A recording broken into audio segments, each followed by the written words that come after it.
हरियाणा के शिक्षा व पर्यटन मंत्री कंवरपाल गुर्जर हमारे साथ मौजूद हैं, इनसे बातचीत करेंगे। गुर्जर साहब, राहुल गांधी हरियाणा के दौरे पर आने जा रहे हैं, पंजाब से होते हुए पेवा के माध्यम से पिपली आएंगे, फिर आगे हरियाणा में जाएंगे। 2 दिन का उनका हरियाणा का प्रवास बताया जा रहा है। देखिए, हमें राहुल गांधी जी के आने पे कोई इतराज नहीं है।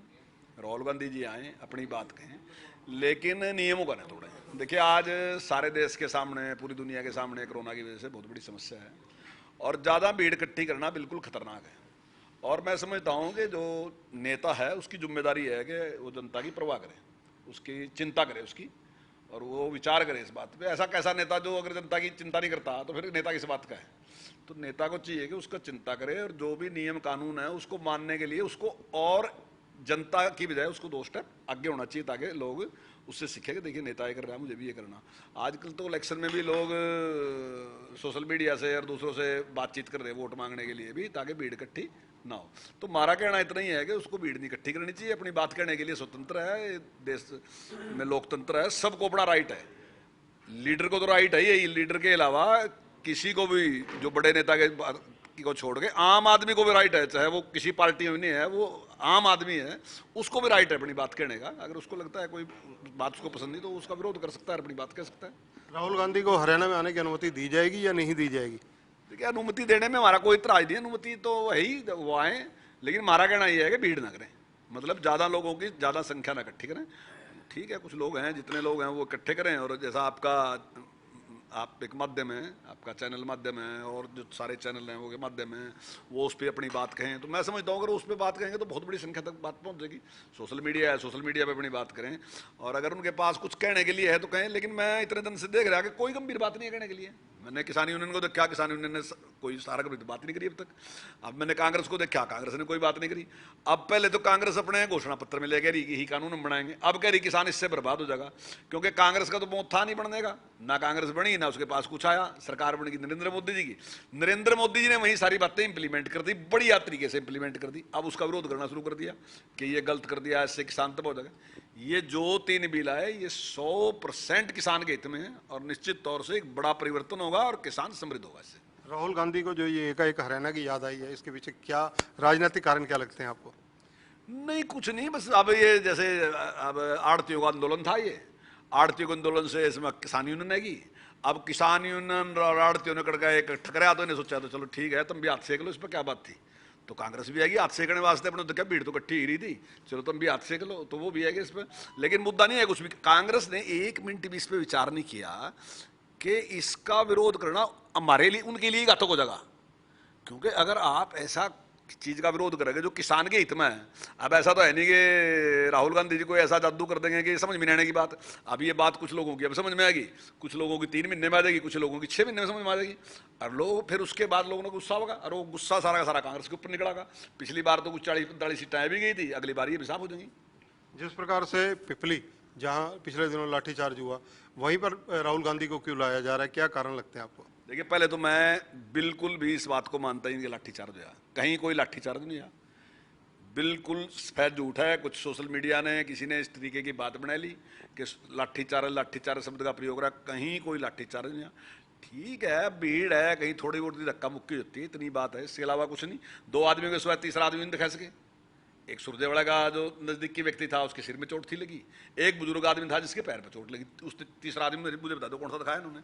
अब इतनी भीड़ में कहीं आदमी गिर का भी चोट लग सका, कुछ भी कैसे भी चोट लग सका, पुलिस का भी इसका मैं नहीं कहता पुलिस ने कराया हुआ, पर 2 आदमी का चोट लगना लाठीचार्ज नहीं होता है। लाठीचार्ज एक अलग तरीके की हो, वो लाठीचार्ज हमारे को है, पता नहीं कितनी बार कर रखा है उन्होंने, कांग्रेस वालों ने। लेकिन हम लाठीचार्ज करने वाली पार्टी नहीं है ना, हमने कभी किसानों के ऊपर लाठीचार्ज किया। इन्हें एक बार नहीं, इन्हें पता नहीं कितनी बार लाठीचार्ज किया। हमारे याद है जब इन्हें शुगर मिल में लाठीचार्ज करा था, तो तेजली से भी आगे पीटते पीटते लेकर गए थे, वो था लाठीचार्ज। उसने कहा लाठीचार्ज, जब घोड़ा पुलिस लेगा और हमारे ऊपर लाठियां बजा रहे थे, उसने कहा लाठीचार्ज। ये लाठीचार्ज नहीं होता कि भाई ठीक है पीछे डर दे। अब मान लो कोई ट्रैक्टर चढ़ाने लगेगा पुलिस के ऊपर, तो थोड़ा बहुत तो पुलिस करेगी कुछ ना कुछ। तो कोई लाठीचार्ज नहीं है बिल्कुल भी। ये बिना लाठीचार्ज को लाठीचार्ज बनाने का प्रयास कर रहे हैं, और एक जो किसान हित का कानून है उसको किसान के खिलाफ दिखाने का कोशिश कर रहे हैं। लेकिन जल्दी ये सारा का सारा स्पष्ट हो जाएगा और सच्चाई लोगों के सामने आ जाएगी, और मैं दावे के साथ कह रहा कि इसके परिणाम कांग्रेस को भुगतने पड़ेंगे। आप कह रहे हैं कि किसानों के हित के ये 3 कानून हैं, ऐसे तर्क क्या क्या हैं? ऐसे आपको क्या लगता है कौन कौन से पॉइंट है जो सरल भाषा में किसानों को समझाए जा सकते हैं? बिल्कुल, बहुत बढ़िया बात कही आपने। अब ये एक कानून है बड़ा, इन्होंने कहा कि भाई मंडी बाहर बना दी। अब परिवर्तन क्या है पहले उसमें? परिवर्तन एमएसपी जो का तू है, कोई परिवर्तन नहीं है। अब ये उस पर ऐतराज कर रहे हैं, इसका बिल लेके आओ। तो मैं पूछ रहा, पहले बिल था, बहुत लंबे टाइम से तो कांग्रेस शासन कर रही है, तो तब बिल लेके आए थे, तब भी शासकीय आदेश था, आज भी शासकीय आदेश है। दूसरी बात है मंडी की, मंडी जो की तो मंडी पर कोई फर्क नहीं पड़ा। कानून ने क्या कहा कि किसान अपनी चीज को कहीं भी बेच सका, एक। दूसरी, सरकार ने छूट दे दी। अब मैं आपको बताता हूं कि गांव में बहुत लोग छोटा व्यापार कर रहे हैं, बहुत किसान ऐसे हैं, बड़ी संख्या में किसान ऐसे हैं जो 2 एकड़ से भी छोटे किसान हैं। 2 एकड़ से छोटे किसान जो हैं वो रास्ते में किसी व्यापारी को बेच देंगे। अब जैसे ही व्यापारी लेने जाएगा, मान लो उसने लिया हो जाएगा, चक्की पर सीधे गेहूं देगा, तो अगर उसकी गेहूं को रास्ते में कोई भी पकड़ लेगा क्योंकि उसने मार्केट फीस की चोरी कर ली थी, तो वो पकड़ लिया। लेकिन अब सरकार ने कह दिया कि बाहर आप बेच सका, कोई मार्केट फीस लगने की नहीं। तो स्वाभाविक ही है कि अब वो रिस्क उसका खत्म हो गया। जब वो उसका रिस्क खत्म हो गया और वह मार्केट फीस समाप्त होगी, अगर पिछला टाइम लगाऊं तो 80 रुपए मार्केट फीस बैठा थी लगभग, तो 80 रुपए का लाभ किसने आया? किसान ने। चलो अब तो घटाएगा भाई, 1% कर दी, पर अब भी 20 रुपए का फायदा किसने आया? किसान ने। तो स्वाभाविक ही है वो फायदा किसान ने मिलेगा। दूसरी बात क्या है कि खरीदने वाले ज्यादा आ जाएंगे मार्केट में। पहले अगर 5 आदमी काम कर रहे थे, 10 आदमी काम करेंगे, और जब 10 आदमी खरीदने वाले होंगे तो स्वाभाविक ही है कि बेचने वाले ने फायदा होगा। दूसरा ये कह रहे कि बाहर कहाँ लेकर जाएंगे। मैं बॉर्डर पे रहता हूँ, मेरे साथ ही हिमाचल का बॉर्डर है, साथ ही यूपी का बॉर्डर है। आज से पहले क्या था कि यूपी का अगर कोई लेगा आदमी ने आवा था तो व्यापारी उससे 100 और 200 रुपये कम खरीदा था। हिमाचल में भी 100 रुपये कम खरीदा था, तब वो हमारे यहाँ लेगा आवा था। अब अगर हमने खोल दिया कि कोई कहीं भी बेच सका, तो मैं दावे के साथ कह रहा है कि वो लूट एकदम किसान की। मतलब किसान चाहे यूपी का है चाहे हिमाचल का है, कहीं का है, लूट तो बहुत ही ना किसान की। उस किसान की वो लूट बंद हो जाएगी। दूसरी बात क्या है कि एक परिवर्तन आएगा इससे। परिवर्तन क्या होगा कि बड़े किसान जो हैं, एडवांस किसान जो हैं ना जी, वो क्या कर रहे हैं? ऑर्गेनिक खेती कर रहे हैं, वो अच्छा पैसा कमा रहे हैं। वो अपना गुड़ महंगा बेच रहे, अपना दूध महंगा बेच रहे, अपना घी महंगा बेच रहे, अपनी गेहूं महंगी बेच रहे, अपना शक्कर महंगी बेच रहे, खूब पैसे कमा रहे। लेकिन छोटे आदमी पर कोई विश्वास नहीं करता। अब 2 एकड़ का किसान अगर ऑर्गेनिक खेती करेगा तो कौन विश्वास करेगा जिस पर? एक आदमी कह देगा इसकी गारंटी क्या है ऑर्गेनिक है।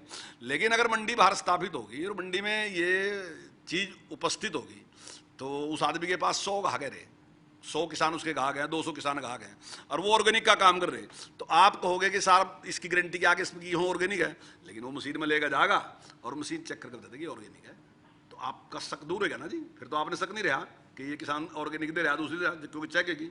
और निश्चित तौर से वो वही गेहूं उसकी 2500 बिक सका, 3000 बिक सका, 3500 बिक सका।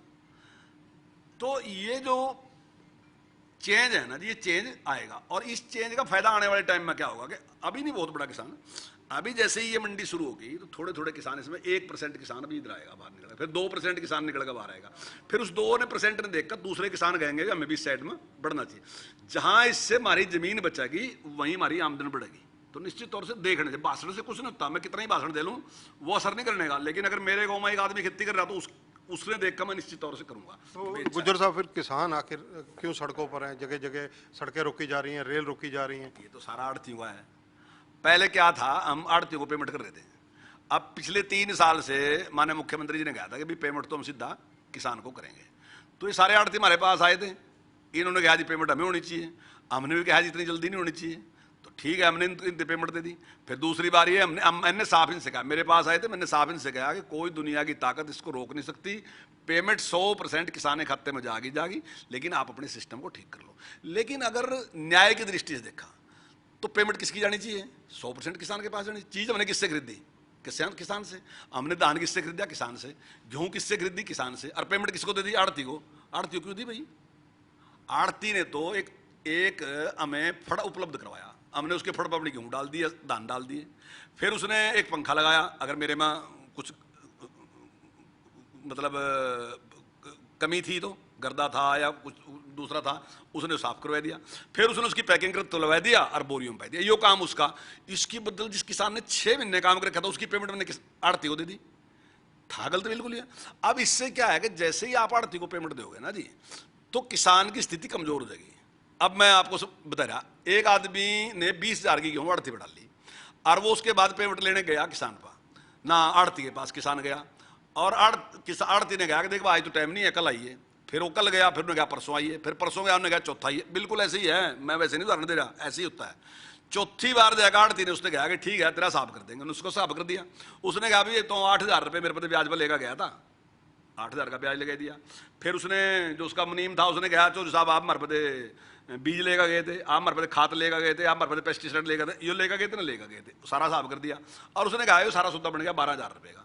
ब्याज कितना लगाया? 2.5% का लगा लिया। मैं 2.5% का ठीक बता रहा, 2.5% का ब्याज लेगा, 30% ब्याज लगाते ही हैं। अब वो 2.5% का ब्याज लग गया, खाद का रेट पूरा लग गया जितना लगना था, पूरा का पूरा ठोक का लगाया, जबकि मंडी में मार्केट में सस्ता था। पेस्टिसाइड का रेट पूरा लगाया जबकि मार्केट में सस्ता था। बीज का रेट पूरा लगाया जबकि मार्केट में सस्ता था। अब किसान पर कोई चारा नहीं है, वो 8,000 लेगा और वो चुपचाप चले जाएगा, क्या करेगा? एक पीस बर्फी का खाएगा जाएगा। फिर यही पैसे डाल दिए मैंने किसान के खाते में। अब पहली बात तो किसान क्या खाते में पेमेंट करने के बाद वो भीड़ मानेगा नहीं है। जब मंडी का काम निमट जाएगा तो पड़ती भी उसको फोन करेगा, बोले चौधरी साहब वो हिसाब कर लेते। फिर आएगा किसान, और किसान आएगा राम राम करेगा, सेठ जी राम राम, बोले जी राम राम, और खड़ा हुआ लाला जी आओ जी बैठो चौधरी साहब, और उसने कहेगा भाई चाय लिया, बर्फी लिया, फलाना लिया, ये लिया, उसकी सेवा करागा।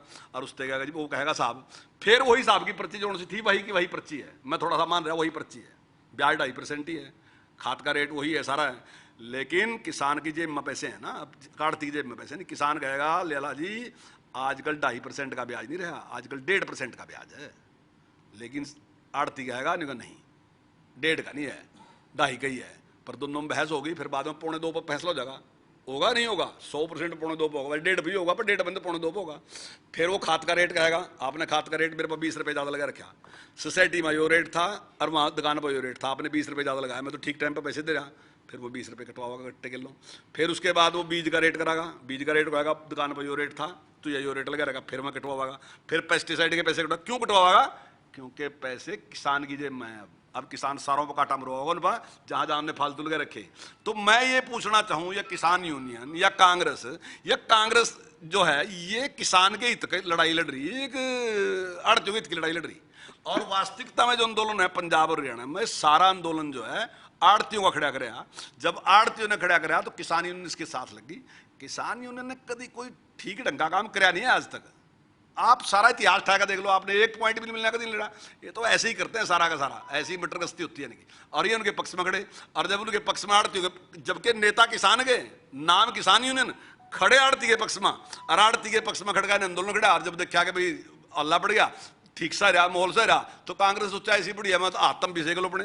तो क्योंकि कांग्रेस बहुत तो कुछ था नहीं, और कांग्रेस ने आया चलो भाई इसी आंदोलन में तुम भी मिल जाओ, और कांग्रेस भी लगी कहने भाई किसान बर्बाद हो जाएगा। अब तक एक बात नहीं कह सकते, मैं दावे के साथ कह रहा, कांग्रेस, विपक्ष, किसान यूनियन, किसी भी चैनल पर आ जाओ हमारे साथ, हम डिबेट करने के लिए तैयार हैं। करो चैनल पर डिबेट, बताओ मरते क्या कमी है इस कानून में। 100% जो कानून है किसान के हित का कानून है। गुज्जर साहब, अब कृषि कानूनों से निकलकर आपके दोनों विभागों पर चलते हैं जो अहम है। आपका जो एजुकेशन डिपार्टमेंट है, स्कूल कब से खोले जा रहे हैं, क्या कॉलेजों का आगे रहेगा? देखिए अभी मैं भी कई दिनों में आया, कल परसों में बैठ के बातचीत करते हैं, जल्दी स्कूल खोलने वाले हैं। जो बड़ी क्लासें थी वो तो खोल ही दी हमने, अब छोटी क्लासें भी जो है 6ठी से लेके और 8वीं तक जो है उसको जल्दी हम खोलने वाले हैं। पर्यटन विभाग को क्या निजी हाथों में सौंपने की तैयारी है? देखिए अभी इस प्रकार की कोई तैयारी तो नहीं है, पर मुझे लगता कोई हर्ज भी नहीं है। मतलब निजी हाथों में देने से या पीपी मोड पे काम करने से कोई हर्ज नहीं है इसमें।